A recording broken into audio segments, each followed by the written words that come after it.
Kumekuwa na unyanyasaji mwingi sana kwa hii project.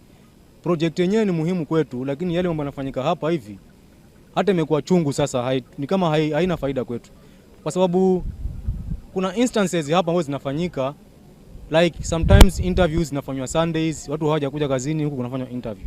Unakuja kwa interview, unafanya interview, alafu umeanguka, lakini alopata haitwi kazi, anaitwa yule alianguka kwa sababu ni rafiki yake, ni kwa sababu ametoa 10,000. Yule ambaye ana shilingi 10,000 hana pa kwenda. Je, kweli hii ni haki? Viongozi wetu wa Kwale, ingiliani kati hili jambo. Sisi tuwaumia, tumeteseka. Mimi nasikia uchungu, lakini sijui nifanye nini.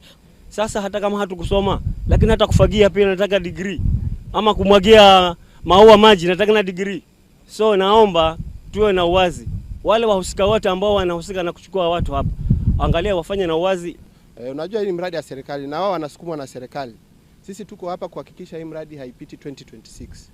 Kwa sababu hata ikipita 2026 itakuwa inakula pesa mingi ya serikali. So wao wako na hiyo target.